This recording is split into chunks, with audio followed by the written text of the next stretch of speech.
Today I'm back at Classic Engine Workshop because the engine for my brother's E-Type has been fully rebuilt. So Roger is over here at the moment getting it put on his engine run-up stand, which means we can get it started and running for the first time.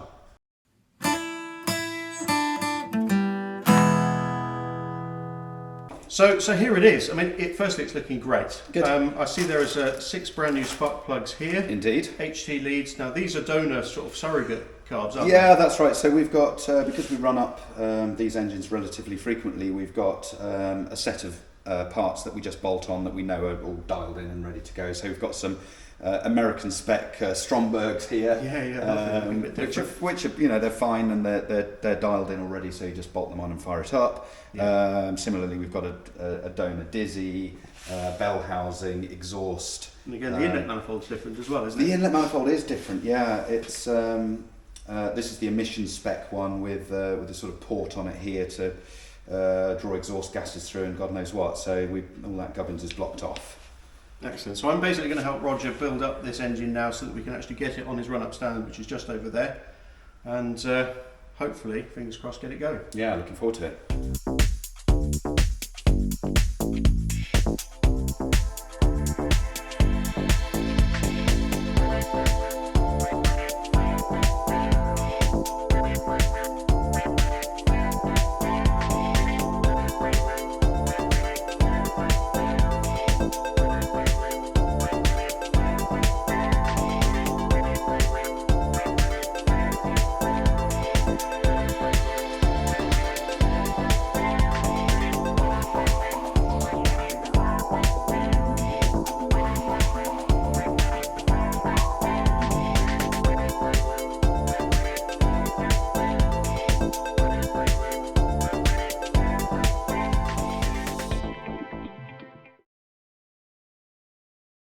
Okay then, Roger, so we've spent basically a bit of time connecting this up. You've been doing the difficult bits, I've been doing the easier bits. Take us through your rig.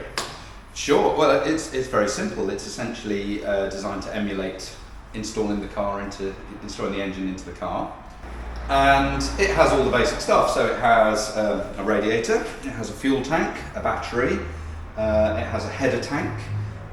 It has ignition switch, fuel pump switch, fan switch, oil pressure and water temperature gauges. Yep. And it has an adjustable thermostat for the temperature at which the fan kicks in. Yep. So we can bring that up in stages and see where we are with that. It's got a starter button, and on board it's got a fuel pump, which is an electric fuel pump to take the fuel in. And the necessary pipes and sensors to connect it all up. So it's relatively simple. It's on wheels, and so it's just like a little sash truck. Pretty flexible system, isn't it? Yeah. You've got an old E-Type exhaust as well that Indeed. I've somehow kind of connected up, so that will be going out the door. We haven't put the spark plugs in yet. No. So I take it you don't fire it up straight away. No, I mean, essentially the spark plugs are out because the first thing we do once we're confident that the engine is ready to fire up and that we've checked for leaks and those kind of things, is that we bring the oil pressure up. Right. Now, the engine is built with assembly lube. That assembly lube is designed to protect the bearings, the cam surfaces, any of the high pressure surfaces during storage and during fire up. Okay. So it's safe to turn it over on the starter motor. But we use the starter motor to crank it over. Yeah. In some engines you've got the option of putting a drill directly onto the oil pump and cranking it over. Oh, okay. So you can bring the oil pressure up like that. Yeah. And if you're doing this regularly and you've got access to it, you can also get oil pressure rigs that you can plug in and bring the whole engine up to pressure using an external pump. Yeah, okay. In this case, and in most cases, it's safe enough to turn it over on the starter motor until you see it come up on the gauge. Yeah, and you've got that gauge up there as well. Yeah, so on the rig we've got oil pressure gauge from this here, which is connected into the filter head there. Yep. And there's an electric type. It's a motorsport style gauge. Okay. So there's no capillary pipe coming up onto this or anything like that, so it's just straight down the cable, which makes more sense. Yeah. So we're looking to crank it over and make sure that we see oil pressure. Now, with an E-Type, the pumps are extremely good. They pick up very quickly. They do have a little bit of a job to fill the galleries and so forth until we see the oil pressure up, because the whole system has to be full before that happens. Yeah. But after a few seconds, say 30 seconds of cranking, we should expect to see the oil pressure come up on the gauge. Right, okay. And then at that point, we know that the pump is primed and that the oil system is primed, and when we first start it, we're not going to cause any scuffing to the bearings or any damage to any of the parts. Yes, of course. Okay, and I guess we'll need to check the oil level, because as the filter fills up and everything like that, we just... Exactly, so you'll probably lose about half a litre or so around the system before. Right, okay. Okay. So, obviously, this is the big chunk of cable to the starter motor, so are you at the point now of first... Yeah, crank? indeed. We've done it. So we've filled the oil, we've filled the coolant system, we've had a good check over to make sure that nothing's been left out, plugs or bungs or pipes not being attached or whatever, and we've checked that the fuel isn't overflowing the carbs, any of those kind of things. Yep. And so we're ready to do our first cranking over. Okay, so at this stage you won't turn the fuel pump on, I guess, but you'll just literally... That's right, so I've got switches here to control the ignition and fuel pump. I'll keep both of those off. Yeah. So that the engine doesn't have any power to it and doesn't have any fuel to it, and essentially, I mean, it's not going to start without the spark plugs in anyway. Yeah, yeah. But we're not pumping fuel in or or heating up the coil or any of those things which could be occurring if I've got those things connected up. Yeah, of course.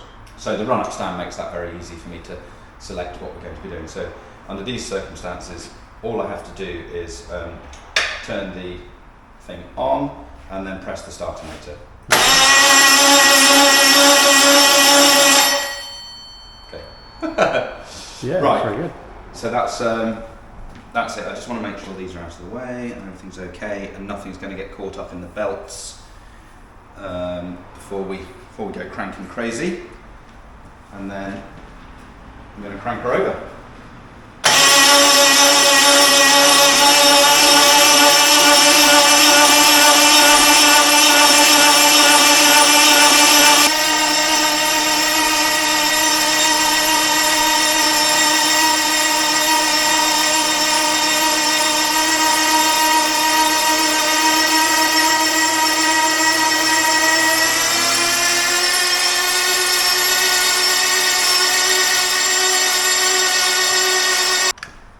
Spark plugs going in for the first time. Which is quite satisfying, isn't it?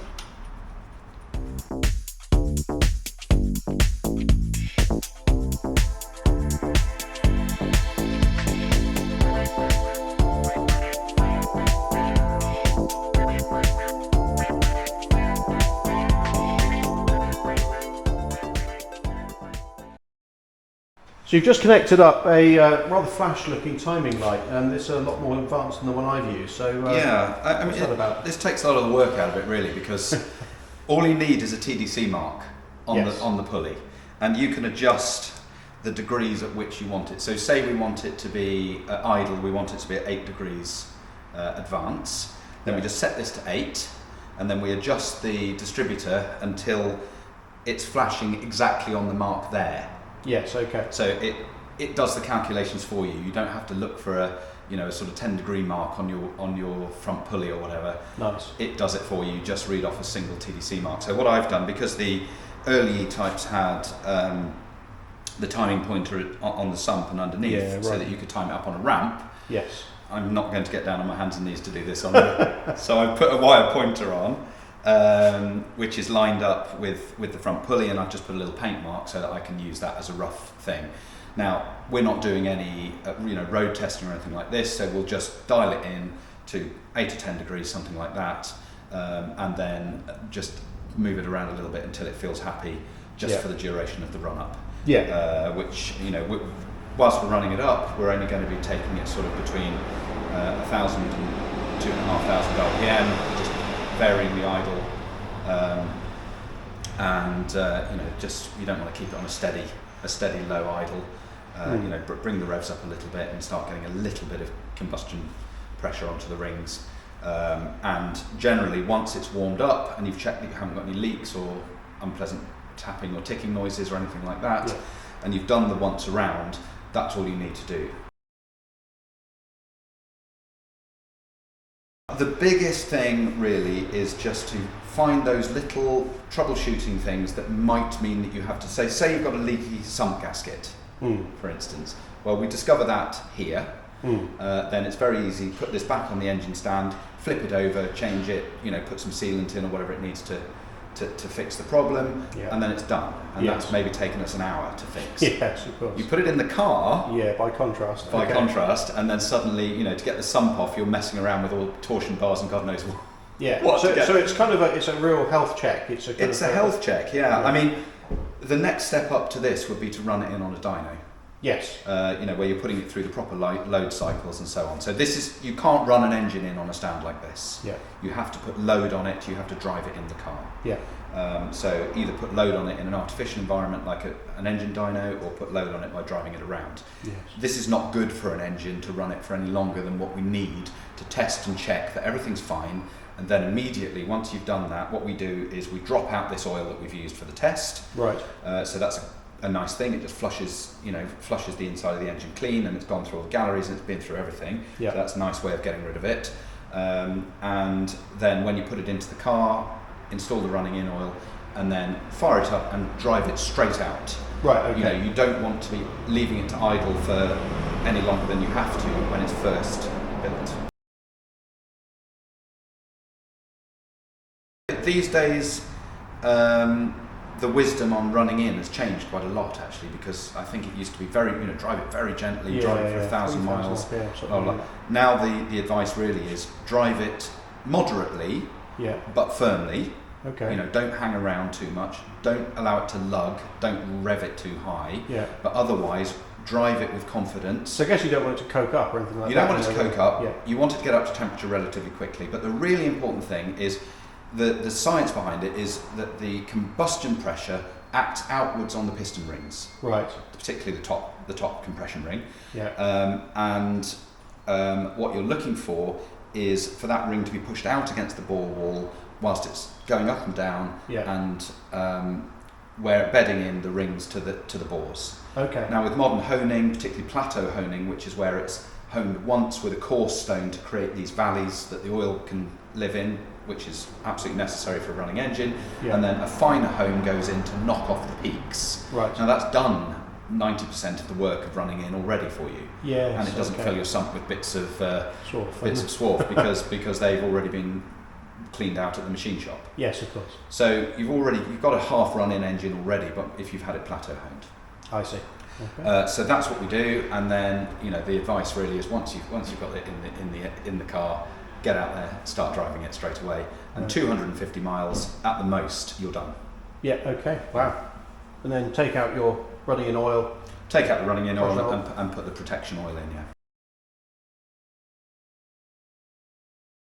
Okay, so just a quick top up of oil. Yeah, so we're just replenishing the oil that has been circulated around the system and into the filter when we were cranking it over earlier. What I want to do then, Graham, is I want you to start the engine, or to turn the engine over, whilst I adjust the dizzy. Oh, okay. I can do that. Okay, so fuel on. Fuel on. You can turn the engine over, just crank it over until you see oil pressure.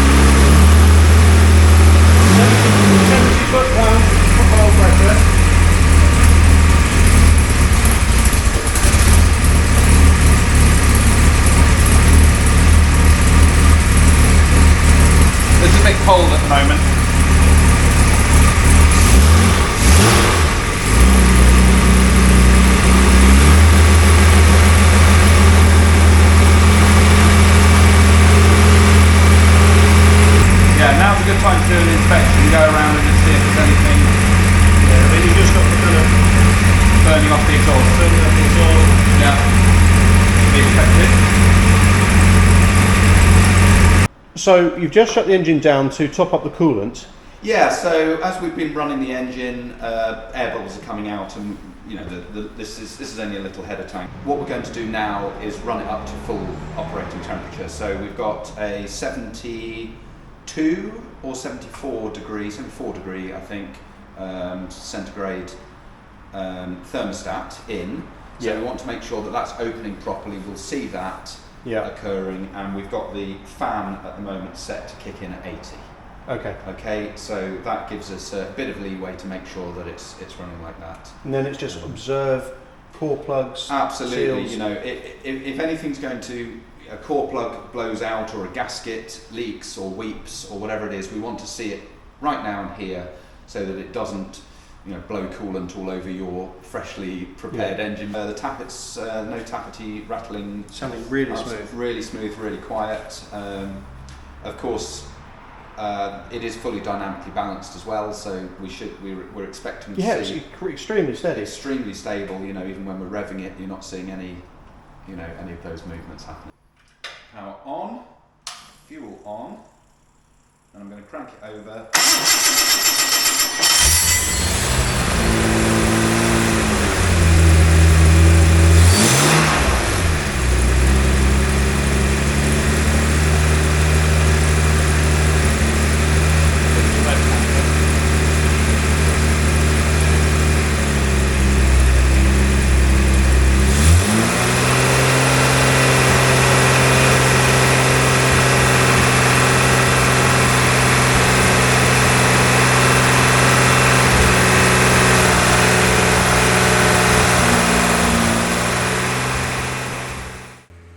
Well, that was a very satisfying and very successful first run of this engine. I'd like to thank Roger at Classic Engine Workshop for setting all of that up. Now it's over to me to get this beautiful looking body shell and engine bay ready to receive the engine. Thanks for watching.